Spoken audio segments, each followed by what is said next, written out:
En Propuesta Semanal contamos con la participación del ingeniero, del licenciado Alfredo de la Cruz. Él es una persona multifacética, es ingeniero civil, pero es experto en seguridad. Yo digo que también es politólogo y por eso no puede tratar una cantidad de temas. Y es comunicador en adición. Podemos tratar una cantidad de temas con él aquí en Propuesta Semanal.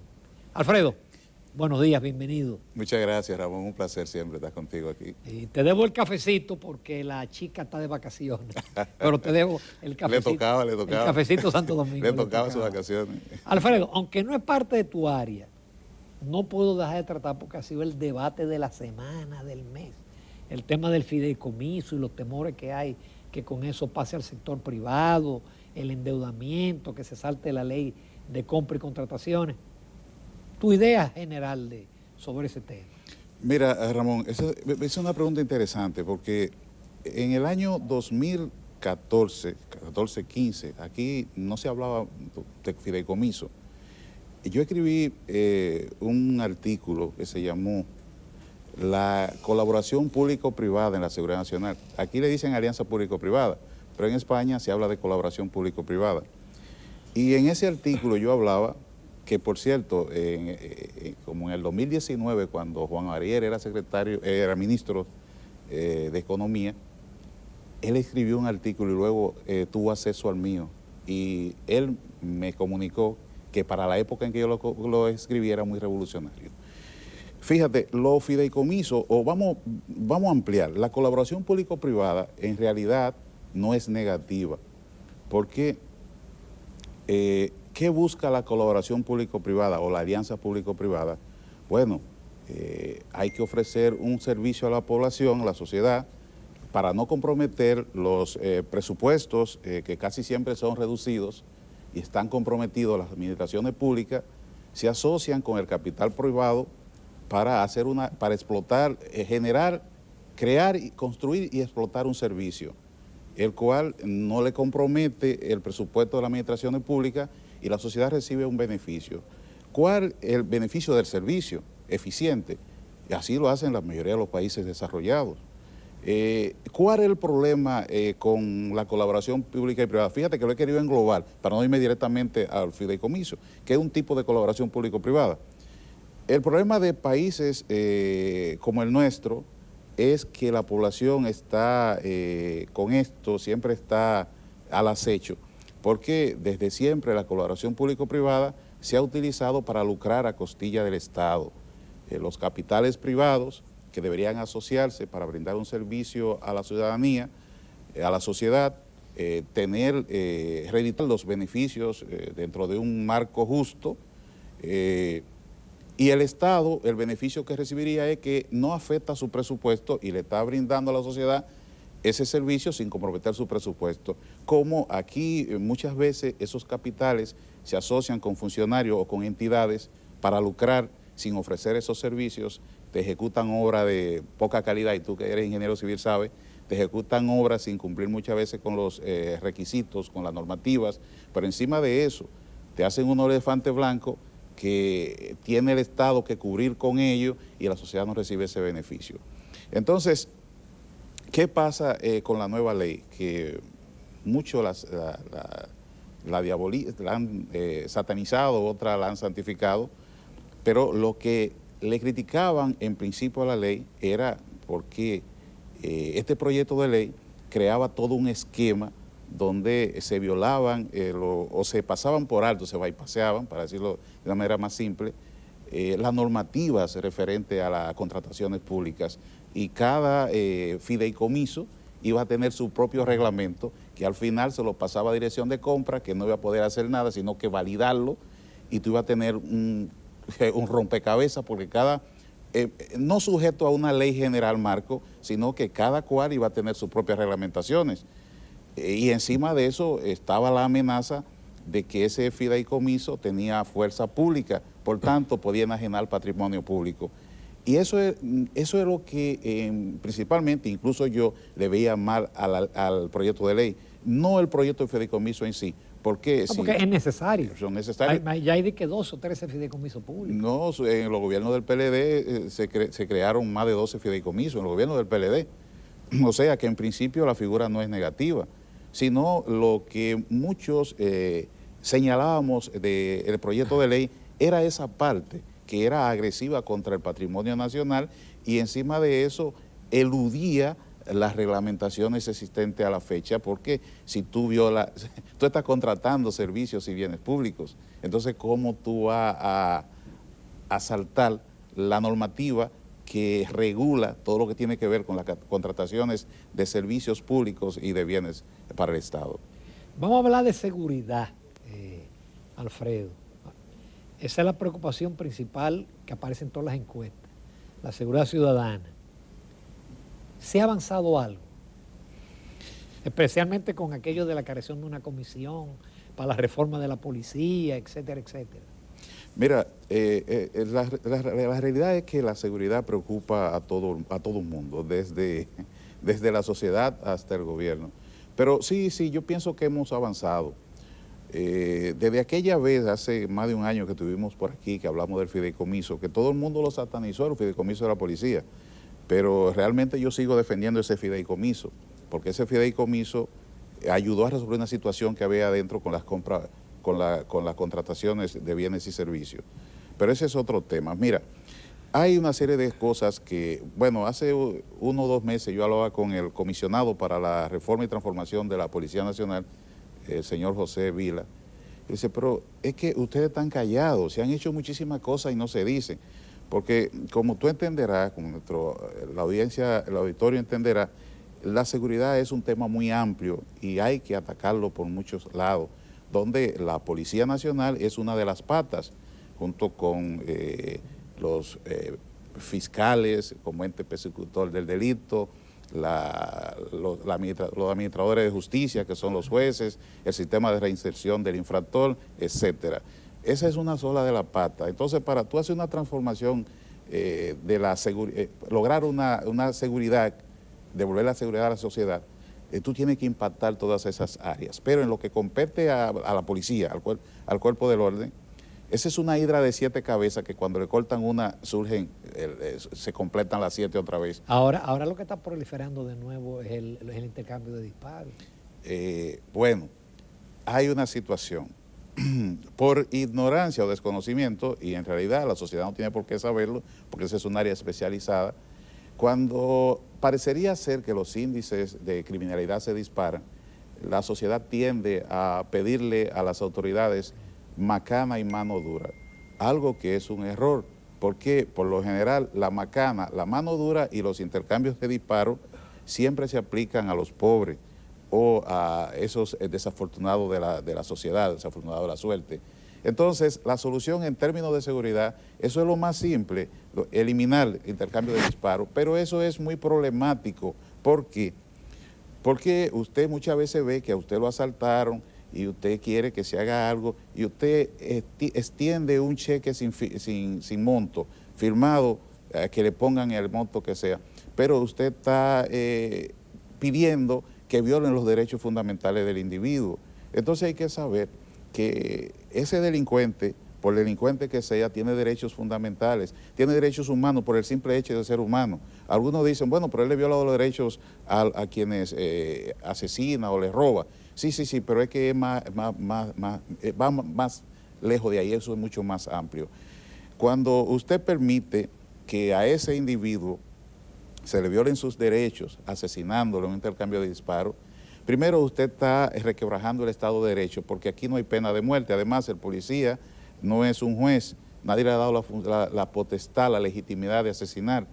Entonces, esos intercambios de disparos le dan una sensación de tranquilidad a la sociedad, sí, pero ¿a qué costo? A veces lo aplaude. Sí, ¿a qué costo? A costo de que se está violando el Estado de Derecho. Y a veces matan inocentes. Pero ese es el problema de los intercambios de disparos. Que en ese proceso a lo mejor asesinan a un elemento que cometió un delito, pero tú no puedes firmar ese cheque así, en blanco. ¿Por qué? Porque muchas veces, y por suerte tenemos un gobierno democrático que trata de no apartar de esa norma, pero este tipo de herramientas en manos de gobierno no comprometido con la democracia muchas veces es utilizado para eliminar opositores y para eliminar otro tipo de personas que afectan intereses de allegados a los gobiernos. Y mira, es una telaraña muy amplia que lo mejor es no entrar a ello. Para eso, porque la seguridad es una labor de expertos. Para eso, cualquier iniciativa que tú vayas a realizar debe partir de una estrategia, pero una estrategia construida por expertos, donde te estudien la población a impactar para que tú conozcas el perfil de la criminalidad que hay en la zona y tú poder dar solución, tener el perfil de policía que tú necesitas para esa zona y las soluciones. Porque en muchas ocasiones, sin justificarla, pero hay ocasiones en que la delincuencia puede ser producto de políticas públicas erráticas o de la falta de políticas públicas. Entonces, no sabemos cuando eliminamos ese delincuente. Eso es muy fácil, porque si yo como Estado fallo en la construcción de políticas públicas, entonces es muy simple eliminar esa falla mía. No, así no funciona.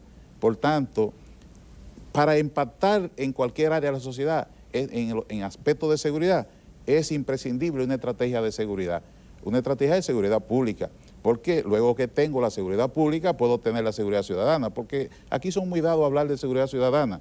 No, seguridad ciudadana, esa percepción que tú tienes cuando la seguridad pública está garantizada, una es consecuencia de la otra, y aquí lo que hay es problema de seguridad pública, que falta patrullaje en la calle, falta una lámpara, hay un contén roto, eso es seguridad, porque cuando hay un contén roto y tú te balas y tropiezas y te caes, ahí hay una falta de seguridad pública. Un invernal que le robaron la tapa. Y tú te caes, te fractura una pierna, te disloca un tobillo, las rodillas. Eso es seguridad pública. Por eso, si tú te fijas en los países que tratan de aparentar que son organizados, desde que hay una avería en la calle, de una vez va a la municipalidad y la resuelve. Desde que hay cualquier problema, una lámpara rota, va y se corrige, porque tú estás mandando un mensaje, de que hay un Estado de Derecho, y si tú resbalaras y te cayeras y te hicieron un daño, ese Estado de Derecho tiene que resarcirte.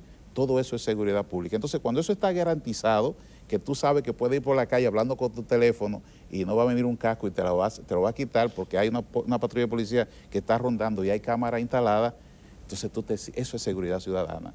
Tú la percibes cuando se hace. Medidas como esa que tú opinas, que prohibir los motores de las 11 de la noche en adelante o motores con 2 personas. Bueno, mira, ahí volvemos a lo mismo. Y no estoy atacando, yo estoy hablando, quiero que se quede claro, yo estoy hablando como profesional de esa área, como un especialista del área de la seguridad. Fíjate, volvemos a lo mismo. Tú no puedes emitir un cheque en blanco para que te limiten los derechos fundamentales. El movimiento a la libre circulación, eso es constitucional y tú no puedes limitarlo, a menos que no haya una ley que especifique o una reglamentación que especifique bajo cuáles condiciones.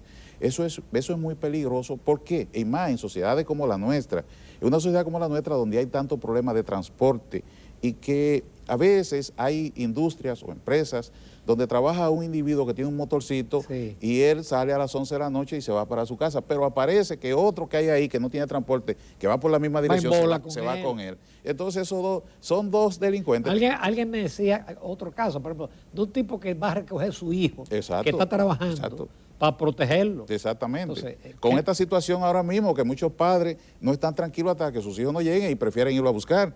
Entonces, ¿cómo determinar si es un delincuente o no? Primero, en primer lugar, los delincuentes, todo el que estudia este asunto de seguridad, conoce los modus operandi. Y no es verdad, los delincuentes son los primeros que saben donde hay una redada. Sí, y no puso por ahí. Eso. Entonces, lo que quiero dejar sentado es que la seguridad no se combate así, se combate abajo sobre una estrategia, no con programitas y proyectos aislados. Entonces es una estrategia que te cree lineamientos, proyectos y programas, en función de los cuales tú impactas la zona. Pero tú no puedes estar trayendo programitas aislados. Primero, le da una falsa sensación de que usted está cumpliendo con su función, que no lo está haciendo, y a la sociedad se harta porque al final ve que son medidas efectistas que no dan resultado. Esa es la realidad. Vamos a hacer una breve pausa. La conversación es interesante, el tiempo pasa volando. Y mira, ya agotamos la primera parte. Volvemos con Alfredo de la Cruz, experto en seguridad, ingeniero civil, politólogo, comentarista, a tratar otros temas de mucho interés para todos. Continuamos con el ingeniero, el licenciado Alfredo de la Cruz, experto en seguridad. Y la seguridad es amplia. Está la seguridad cibernética, que está muy en moda, muy en boga para el sector financiero, para las empresas, porque todo el mundo está sujeto a un ataque cibernético. ¿Cómo está el país en esa área, Alfredo? Mira, si tú supieras que en los ámbitos de la seguridad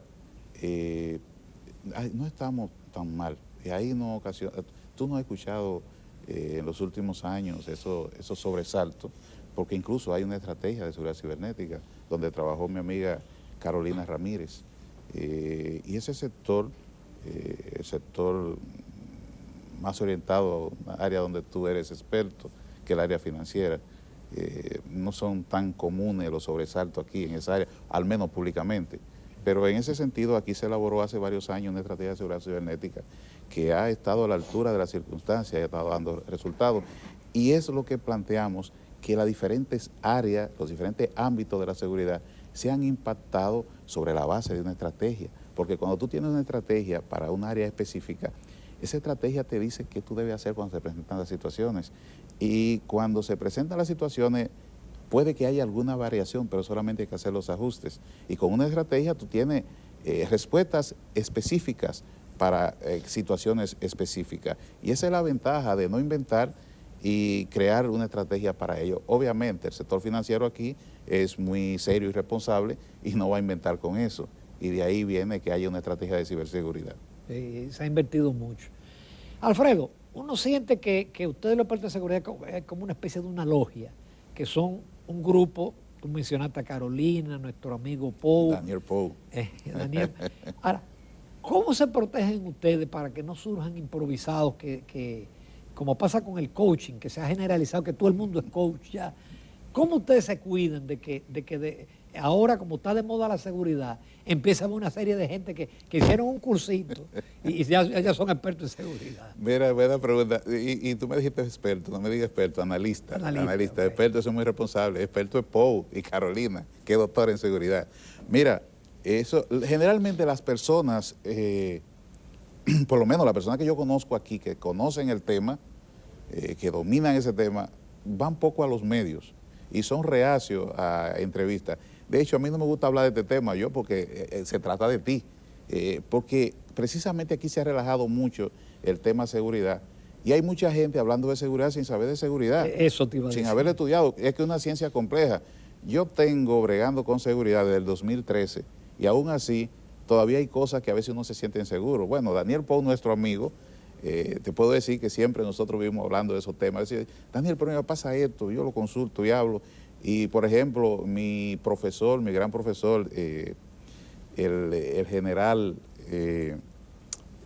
Silverio, una de las personas, una de las grandes mentes de aquí en el área de seguridad, tenemos expertos como la señora Bovea en Estados Unidos y otros, pero es raro, tú no ves a esa persona hablando, ni escribiendo, ni opinando en televisión.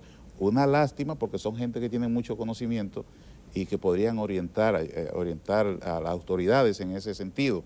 Pero aquí muchas veces se prefiere contratar para impactar las áreas personas de otros países y mucha de esa gente mediática que te habla muy bien en los medios porque agarran un texto, se lo aprenden y en ese sentido nos ganan porque uno no está atendiendo a eso y muchas veces porque el conocimiento que uno tiene de manera sistematizada, de manera científica, pero muchas veces no se habla en los medios y eso sí hablan y a veces te lo contratan, te lo llevan para allí y son gente que no tienen profundidad en el tema y por tanto que tú ves que se improvisa tanto, se inventa tanto y tú no tienes soluciones invirtiendo cantidades grandísimas de dinero que muchas veces no hay que invertir tanto para tú poner en práctica una estrategia porque los recursos están ahí, los recursos humanos están ahí, los equipamientos, tal vez mejorarlos, pero no es tan difícil. Obviamente entra otra parte que son los intereses creados en el sector y que ya en otra ocasión hemos hablado de ello, que son esas fuerzas que se oponen a esos cambios, a esas transformaciones.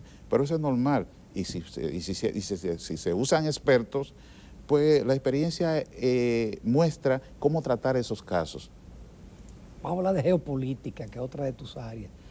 Porque yo creo que hacía tiempo que no había una complicación tan grande a nivel mundial desde la Guerra Fría.